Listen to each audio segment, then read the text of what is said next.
bem, nós estamos falando para você uma sequência de aulas a respeito de escolha intertemporal e a gente vai agora falar um pouquinho a respeito da otimização pela parte do consumidor, ok? Vamos lá então para a nossa aula. Então, vamos lembrar alguns conceitos aí que são absolutamente importantes. Quando nós estamos falando da otimização do consumidor, é preciso você lembrar que o consumidor alcança o seu nível mais elevado de satisfação, escolhendo o ponto sobre a restrição orçamentária. Perdão, ele repetiu aqui 2 vezes. Corrija aí, por gentileza, em casa. Tire isso aqui. Continuando, então. O consumidor alcança o seu nível mais elevado de satisfação, escolhendo o ponto sobre a restrição orçamentária, que, obviamente, está na curva de indiferença mais elevada. Isso porque, você se recorda, que nós estamos partindo de uma questão óbvia, né, que é, na verdade, a racionalidade econômica. Pela racionalidade econômica, a gente se recorda que mais é preferível a menos. Então, há uma tendência, salvo exceções, de que o consumidor prefira mais a consumir menos. Portanto, quando nós estamos falando a respeito da otimização do consumidor, nós sabemos que a curva de indiferença será aquela mais elevada e que, portanto, tangencia, né, a minha restrição orçamentária. Se nós pudéssemos aqui, né, representar isso, imaginemos que a minha restrição orçamentária fosse essa. Na verdade, a pergunta óbvia é a seguinte: qual é a curva de utilidade? Utilidade 1, utilidade 2 ou utilidade 3, que terá a otimização do desejo do consumidor. Óbvio aí, né? Que se minha restrição orçamentária é essa, a utilidade 1 está aquém, né, da satisfação máxima, né, da minha otimização do meu consumo, da utilidade. A utilidade 3 está além da capacidade da minha restrição orçamentária. Portanto, a utilidade 2 é aquela que tangencia a minha restrição orçamentária e que, portanto, será, na verdade, a curva de indiferença dada essa restrição.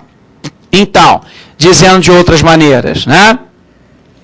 No ponto ótimo, a curva de indiferença é tangente à restrição orçamentária intertemporal.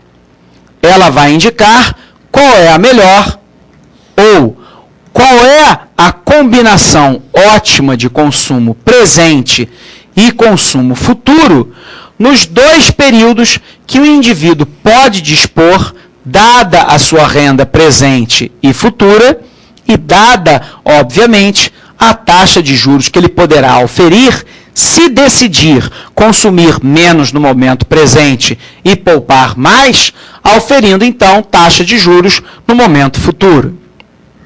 Então, no ponto ótimo, né, do consumidor, temos que a inclinação da restrição orçamentária é igual à inclinação da curva de indiferença intertemporal. Isto indica que o indivíduo está desejando fazer é igual ao que ele pode fazer. Portanto, na verdade, ele está escolhendo a cesta de bens e de serviços que satisfaz o máximo dos seus desejos, dada a sua restrição orçamentária. Se assim é, nós podemos afirmar que que a taxa marginal de substituição será igual a A, que é igual a 1 mais R. Então, vamos lá. O modelo, assim, de escolha, né, intertemporal. Uma análise formal. A maximização da utilidade entre o consumo presente e o consumo futuro, entre C1 e C2. Lembrando que o consumo se dá em função da renda, Portanto, o consumo futuro será igual à renda futura mais 2. Então, nós temos, né, que, na verdade, né, 1 mais R e 1 mais R, que será, na verdade, né, a minha remuneração obtida com juros, caso a decisão no momento presente seja poupança, comporá parte da minha capacidade de consumo futuro. Então, nós podemos comparar também os efeitos de uma mudança na renda.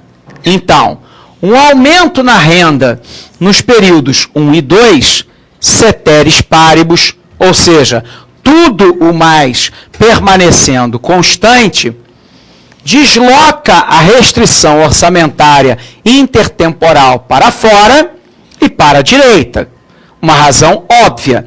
Se, na verdade, nós temos aí, né, um aumento da renda, eu tenho, então, um deslocamento da minha reta orçamentária 1 para a minha reta orçamentária 2, portanto, para a direita e para fora. Se o consumo em ambos os períodos forem bens normais, e aí você se recorda também das aulas de microeconomia da professora Amanda Aires, que para os bens normais, quanto maior a renda, maior a quantidade demandada. O que não é válido, você se recorda, quando nós temos, por exemplo, os bens de Veblen, né? Ou seja, quanto maior o preço, maior será a quantidade demandada, e para os bens que nós poderíamos chamar de anormais, né? Ou seja, aqueles que quanto maior o preço, maior a quantidade demandada. Ora, nós vamos poder perceber que se o consumo em ambos os períodos forem bens normais, ou seja, dado um aumento da renda, nós teremos um aumento da quantidade demandada. Isso porque, para os bens que nós consideramos anormais, um aumento da renda, ou ainda um produto de segunda qualidade, você terá queda na quantidade demandada. Então, se o consumo em ambos os períodos forem bens normais, este aumento da renda aumenta o consumo em ambos os períodos. Claro, se nós temos lá um deslocamento para a direita, né, da restrição orçamentária, nós vamos ter um aumento de renda no momento presente ou no momento futuro, desloca a linha de restrição orçamentária para fora. Então, eu, na verdade, tinha aqui a restrição orçamentária 1, momento presente, restrição orçamentária 2, momento futuro, consumo no momento presente, consumo no momento futuro. O que nós aprendemos? Que, na verdade, as cestas de utilidade serão aquelas que irão tangenciar a curva de restrição orçamentária. No nosso caso, para a restrição orçamentária 1, na verdade, a nossa curva de utilidade será igual a 1. Na nossa restrição orçamentária 2, será utilidade 2. Portanto, tangenciando, né, a minha restrição orçamentária e satisfazendo o máximo das minhas necessidades e desejos. Mas nós podemos calcular ainda o aumento na taxa de juros sobre a restrição orçamentária.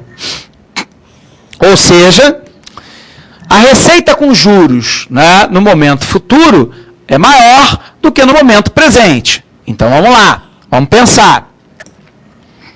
Um aumento na taxa de juros implica que a reta de restrição orçamentária intertemporal deverá girar até uma posição mais vertical. Para uma determinada redução em consumo, portanto, redução em consumo presente, você obterá mais consumo no segundo período, quanto maior for o aumento na taxa de juros. Então, se você tomar uma decisão dada a taxa de juros elevada no momento presente, de que, na verdade, você deve poupar mais no momento presente, aplicando parte do capital não consumido em investimento, a tendência é que você tenha no futuro uma quantidade maior de renda, que será dada pela renda futura, mais a receita de juros, né, e o montante poupado no momento presente, para poder consumir no futuro. Então, visto que a dotação inicial permanece igual a renda 1, renda 2, o giro, na verdade, ocorre em torno da dotação inicial da renda. Vamos visualizar isso. Efeito, então, de um aumento da taxa de juros sobre a restrição orçamentária. Receita de juros futura maior do que a receita de juros presente. Então, vamos lá. Um aumento da taxa de juros, renda futura com juros maior do que a renda presente, aumenta a possibilidade de consumo futuro e desloca do ponto B para o ponto B'. Então, na verdade, nós temos uma rotação aqui de B para B'.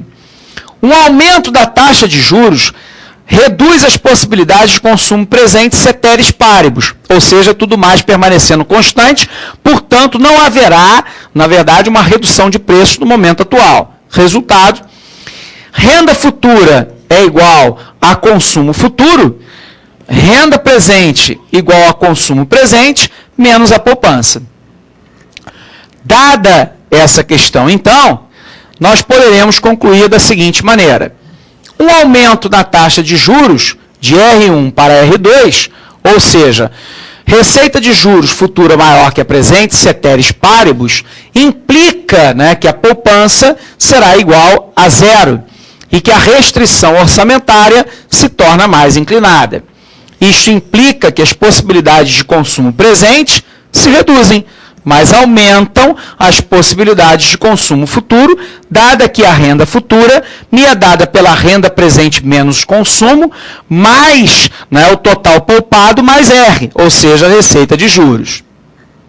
Então, finalizando, como que o consumo responde a uma mudança em R? Então, vamos lá. Um aumento em R desloca a restrição orçamentária em torno do ponto renda presente e renda futura. Como mostrado aqui, consumo presente cai e consumo futuro aumenta.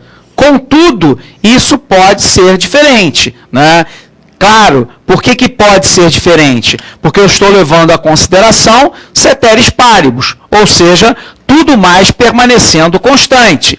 Se tudo o mais permanecer constante, uma elevação da taxa de juros no presente desestimula o consumo e incentiva a poupança, permitindo, então, que no futuro eu tenha a renda futura mais o valor da poupança presente mais a remuneração de juros, o que significa um maior consumo futuro. Ok? Forte abraço e até a aprovação.